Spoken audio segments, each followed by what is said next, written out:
Minha Vida ao vivo no Dia da Saúde. Oferecimento: Programa Mais Pfizer. Saúde mais próxima de você. Apoio: Fleury e Dieta e Saúde. Olá, bom dia! Seja bem-vindo ao primeiro evento online sobre saúde do Brasil. Hoje, 5 de agosto, é comemorado o Dia Nacional da Saúde. Por isso, escolhemos essa data para debater ao vivo sobre 2 temas muito importantes: a mudança de hábitos em prol de uma vida mais saudável e a convivência com o diagnóstico e o tratamento do câncer. Para começar, eu quero saber: por acaso você conhece alguém que vive dizendo que precisa emagrecer, mas não consegue? Tenta dietas malucas, não tem motivação para se alimentar bem e morre de preguiça de fazer exercício? Se essa pessoa é você ou alguém que queira ajudar, chame para participar dessa conversa, pois durante todo o evento, ao vivo, iremos conversar com os melhores especialistas da área.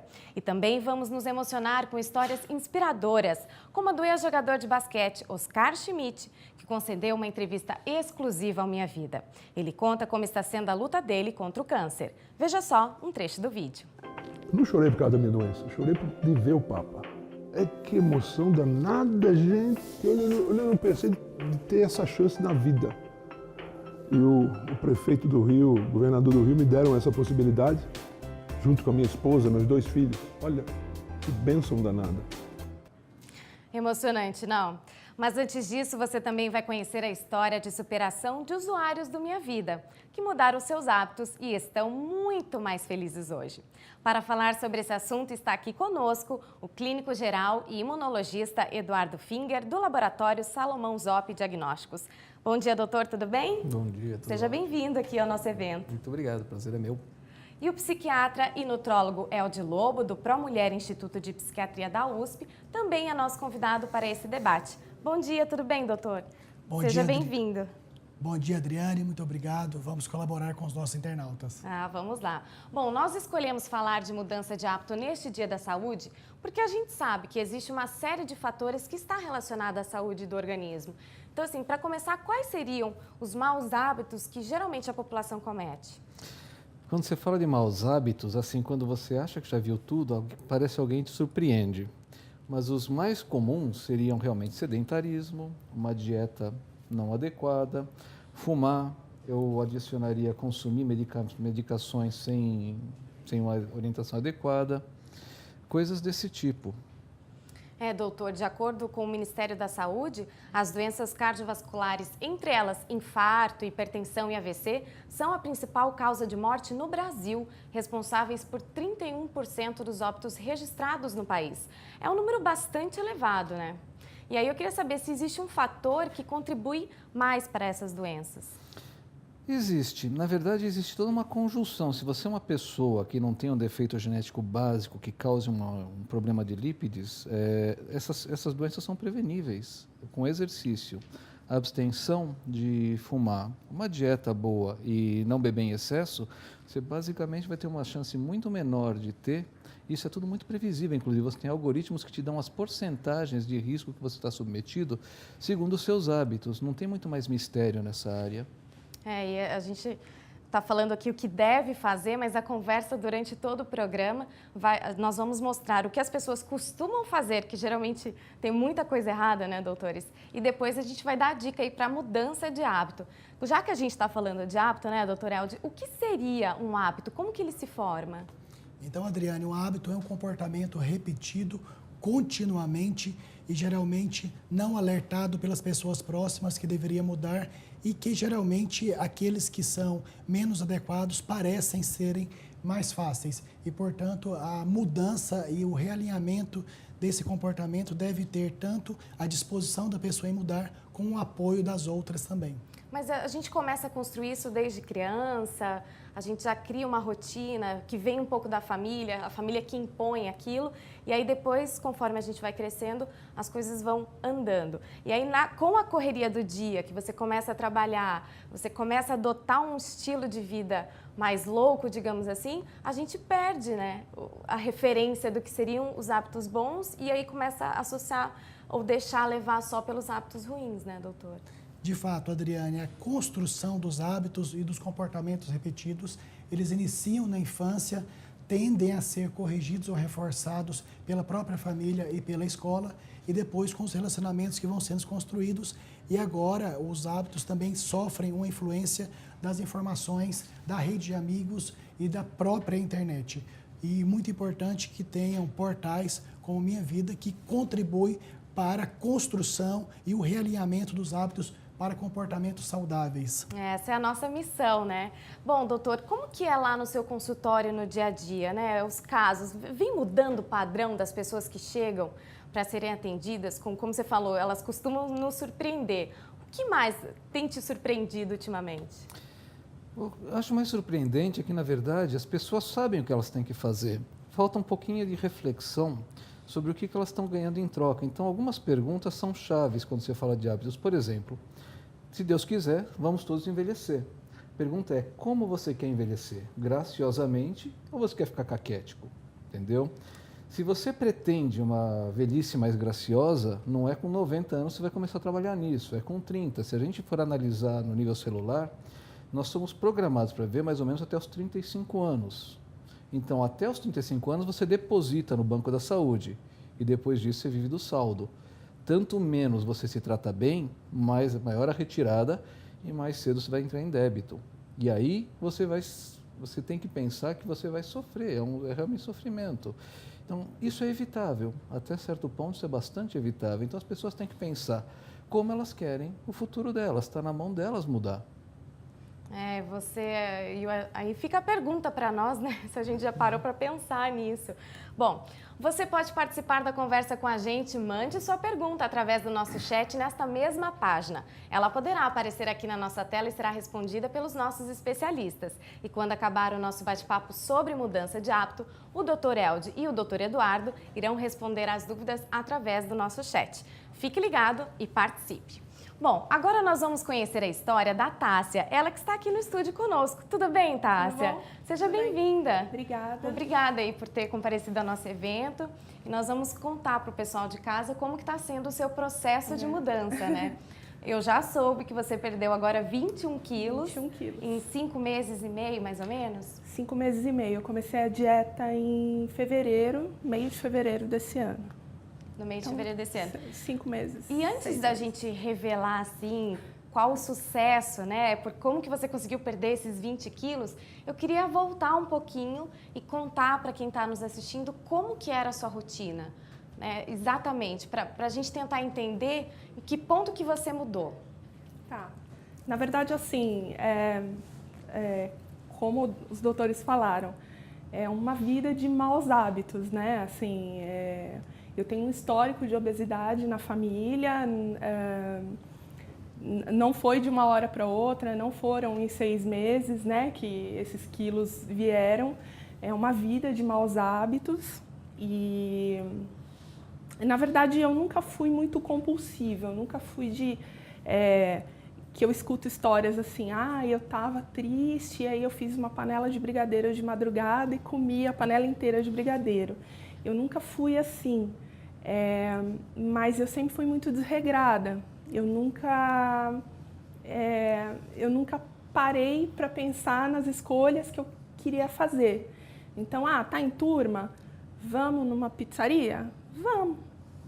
Né? Vamos num rodízio de pizza? Vamos.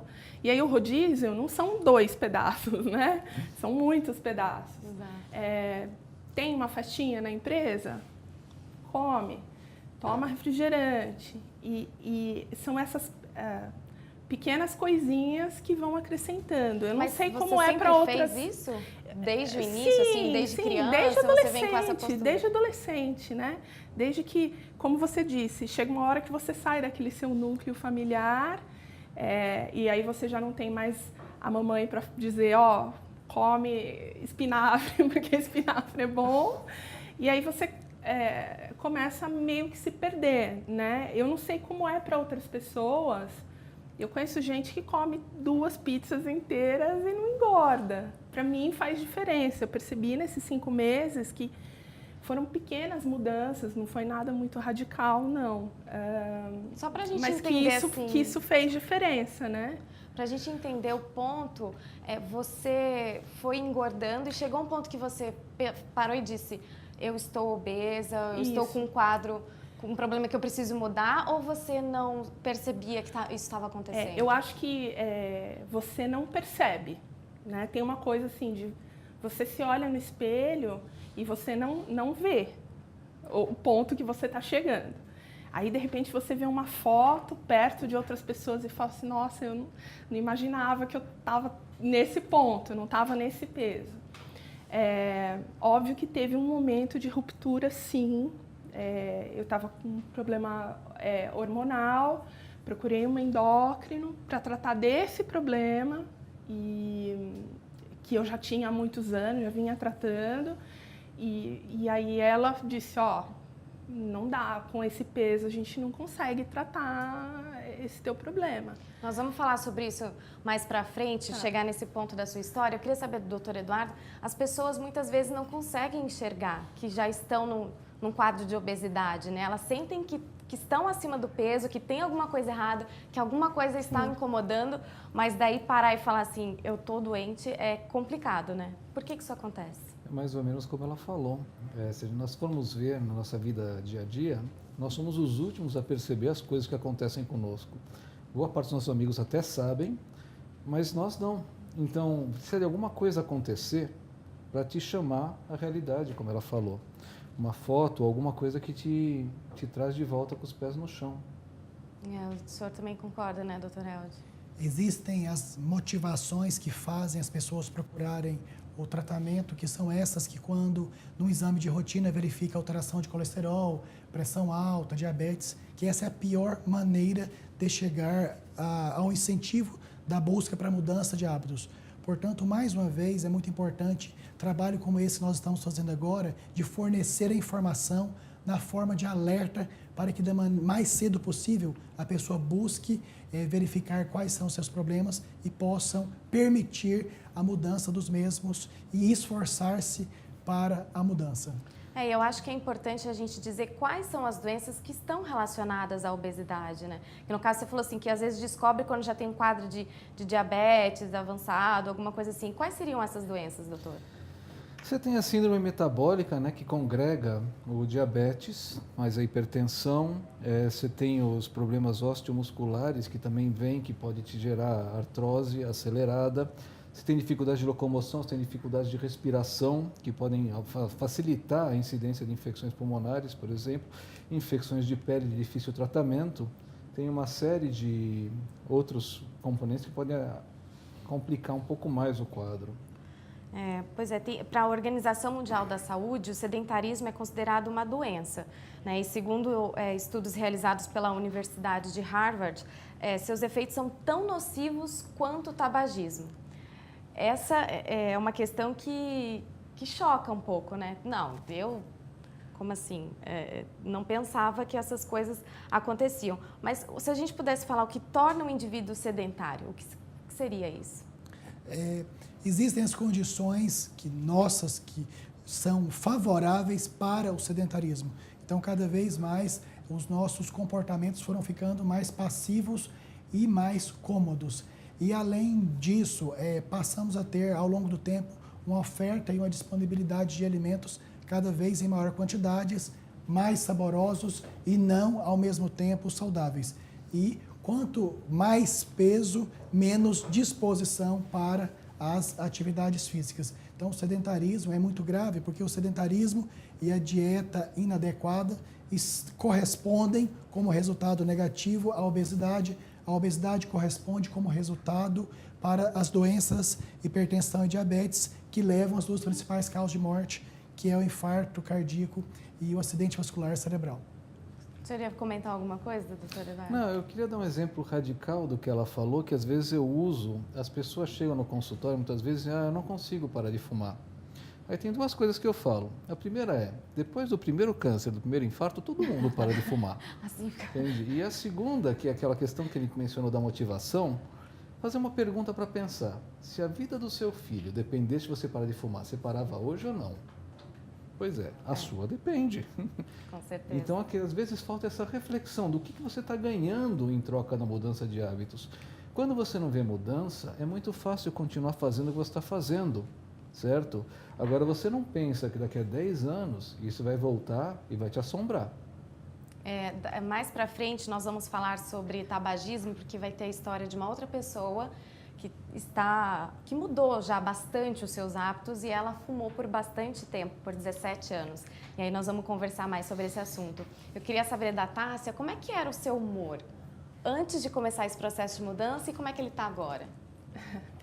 Eu acho que a gente vai colecionando, eu até comentei isso numa conversa anterior aqui com o pessoal do Minha Vida, a gente vai acumulando pequenas derrotas e aí você não percebe o quanto a sua autoestima e o seu humor vão se deteriorando, né? Então você vai ficando cada vez mais triste, cada vez mais desestimulada, cada vez mais para baixo, né? E, enfim, eu cheguei no consultório da médica com quem eu estou me tratando, que é uma nutróloga, bem triste, bem chateada e bem, assim, descrente, na verdade, assim. Eu nunca imaginava que em 6 meses, vamos arredondar a conta, que em 6 meses eu poderia dizer, olha, emagreci 21 quilos, né? E aí o humor é óbvio, eu diminuí 2 números de roupa. Mas antes você acabava se afastando das pessoas, da família, como é que era o quesito social? Na verdade, assim, eu nunca deixei de fazer muitas coisas, então continuei no convívio dos meus amigos, enfim, mas é óbvio, uma coisa ou outra você acaba deixando de fazer. Ah, vai ter uma caminhada não sei das quantas, não quero fazer, porque eu sei que eu não vou dar conta. Ah, tem uma balada, não sei o quê, poxa, eu não tenho roupa, Aí você se pega pensando em desculpas para não ir, sabe, assim. Eu nunca deixei muito de fazer as minhas coisas, mas é óbvio que eu não me sentia muito à vontade em alguns lugares.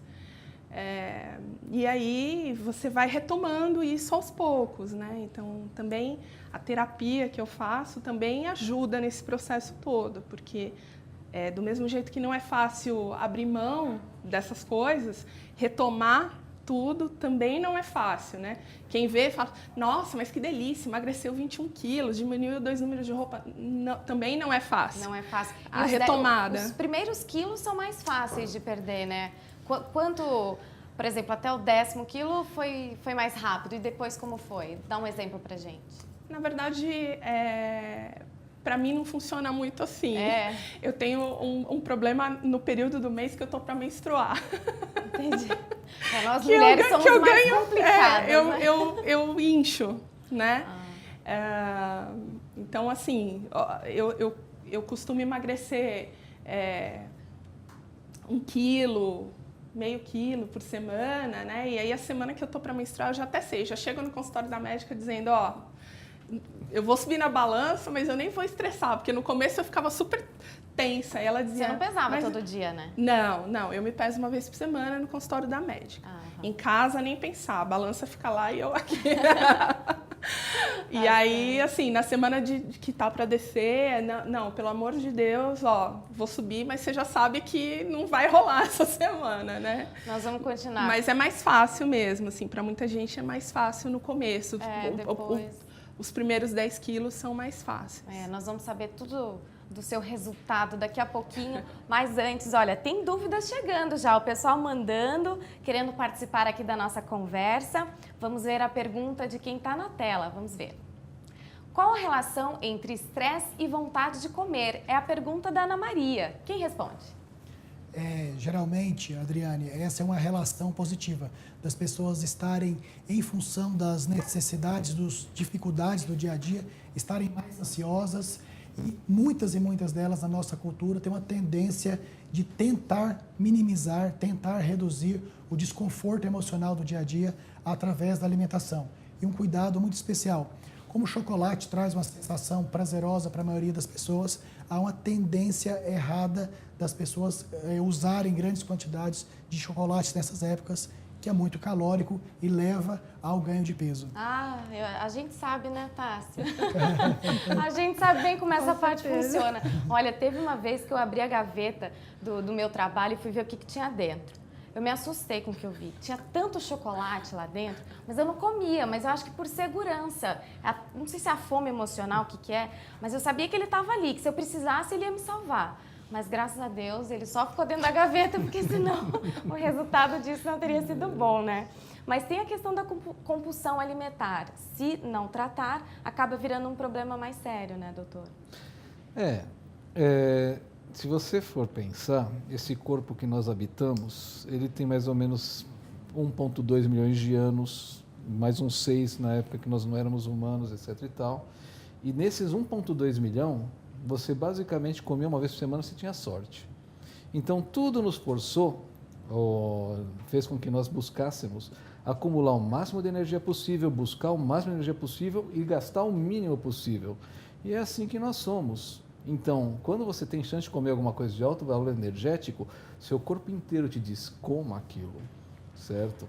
E isso tem um pouquinho da compulsão. E hoje em dia, nos últimos 100 anos mais ou menos, que a gente tem uma oferta, como ele falou, uma oferta aumentada de calorias fácil, toda a nossa sociedade conspira para que nós gastemos menos calorias, tudo é fácil, você pega um ônibus, você pega um carro, etc e tal, houve um desbalanço. E o que a gente está vivendo é o produto desse desbalanço.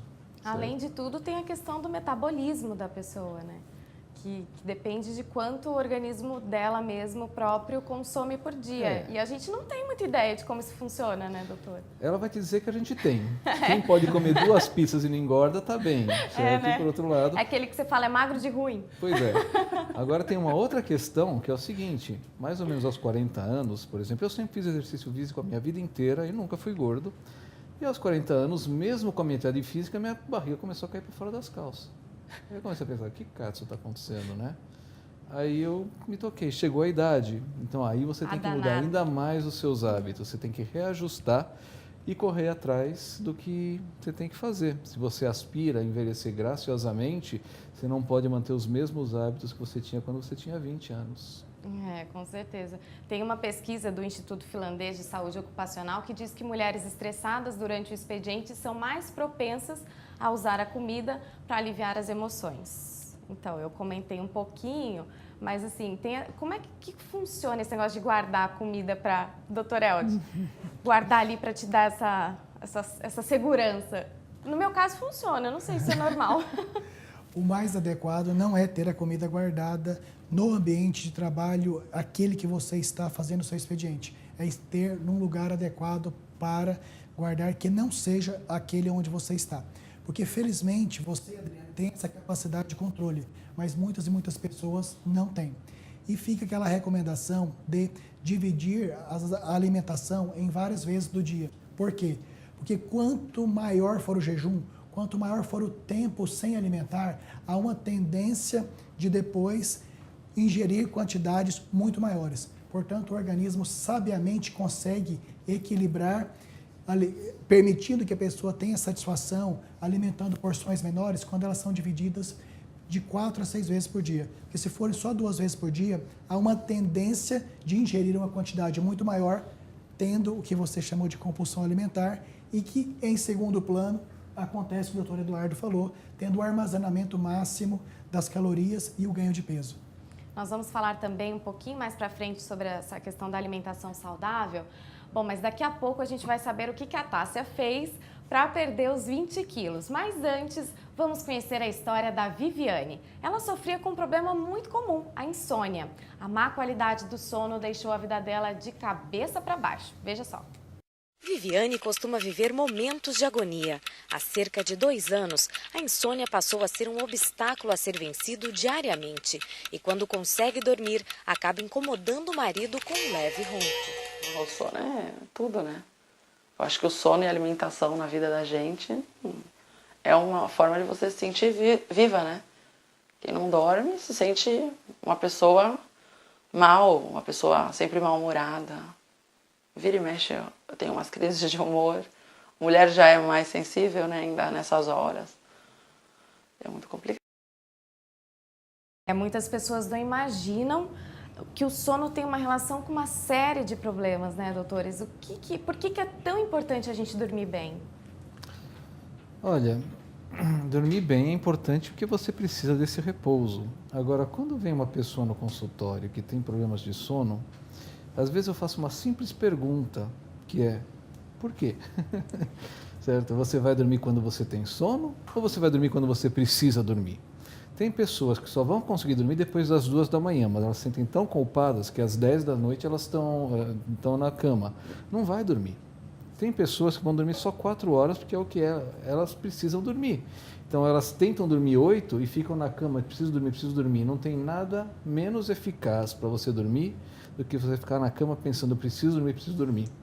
Então é o que Sócrates já falava: conhece a ti mesmo, saiba o que você é, como você se comporta e tenta adaptar os seus hábitos àquilo que você é. E isso ajuda bastante na questão da resolução dos problemas do sono. Tem essa questão de ficar pensando, eu preciso dormir, mas tem a questão psicológica dos problemas, das contas para pagar, do problema com os filhos, no trabalho, na escola. E aí, como é que a gente faz?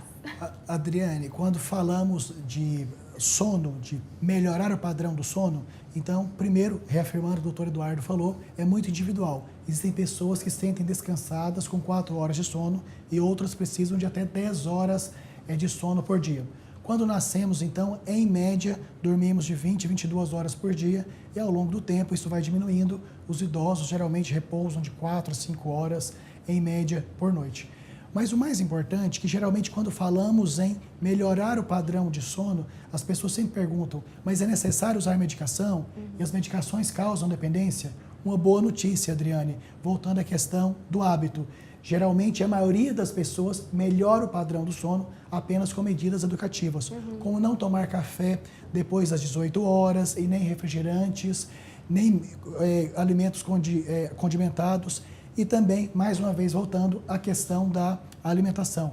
Não alimentar depois das 19 horas e fazer atividade física pelo menos 3 vezes por semana. Essa questão da alimentação, tem uma pesquisa da Universidade da Pensilvânia que diz que quem dorme menos em um dia, tipo umas 4 horas por dia, no outro dia pode consumir até 550 calorias a mais do que o normal. Ou seja, o sono interfere aí no ganho de peso. Uma das explicações, Adriane, é que quando a pessoa dorme mal, ela amanhece com a sensação de falta de energia. E entendemos de maneira indireta que quando estamos sem energia, precisamos alimentar mais. E com isso adquirimos mais calorias e pode levar ao ganho de peso em função de uma noite mal dormida. E a falta de sono, ela pode interferir na saúde mental do indivíduo, né, doutor, também? Muitas e muitas pessoas procuram o nosso atendimento relatando sintomas de depressão, tristeza, desânimo, até vontade de morrer, dificuldade para fazer as atividades do dia a dia. E uma porcentagem importante delas, sem necessidade de tratamento com medicações, sem necessidade de psicoterapia, apenas com a adequação do sono, com medidas de reeducação e de mudança de hábito, passam a ter melhora dessa sensação do humor. Tipo tirar a TV do quarto, assim, é uma medida que funciona bastante? Essa é uma das principais recomendações que eu faço, de não ter a televisão no quarto. Mas levar o computador para a cama também. Você tira a TV, daí você leva o computador, não dá certo, né?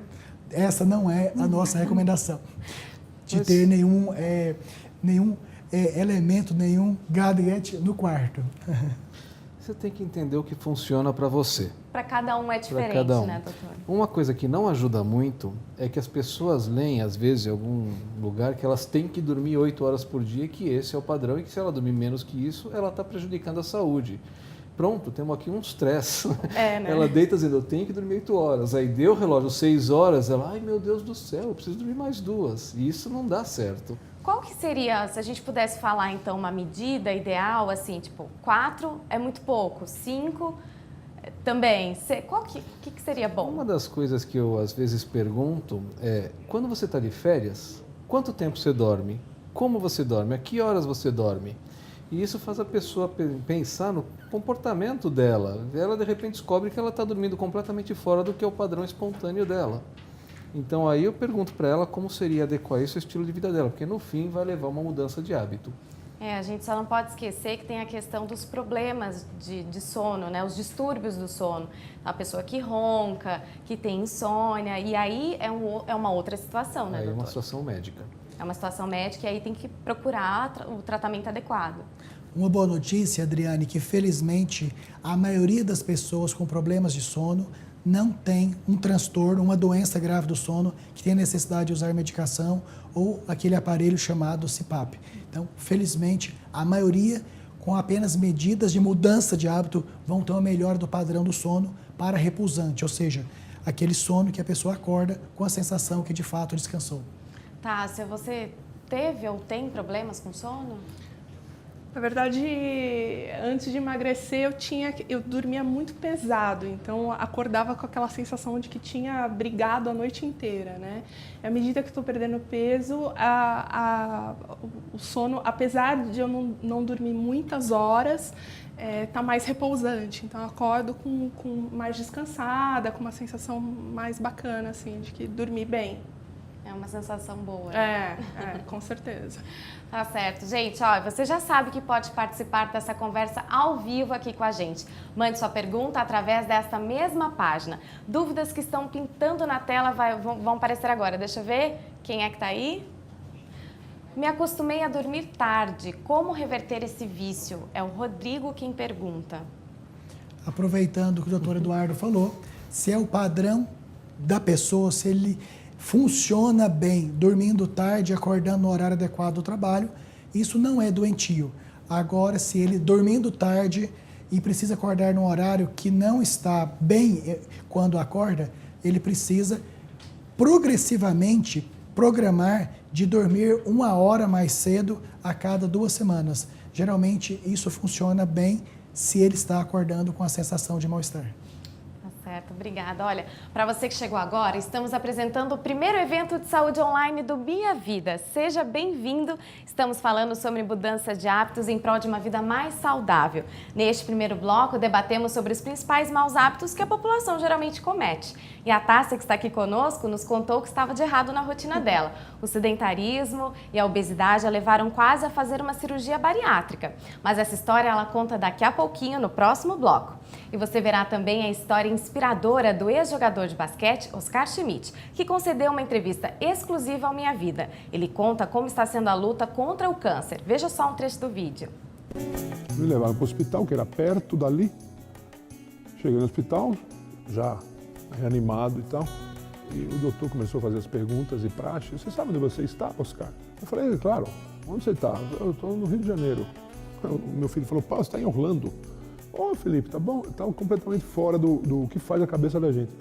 Que a minha imagem, a minha lembrança é que eu estava num evento e muita gente passando quase por cima de mim, eu caía no chão e aquilo era o Rio de Janeiro. Daqui a pouquinho, mais tarde ainda. A gente vai fazer um rápido intervalo e já voltamos. Fique aí, hein?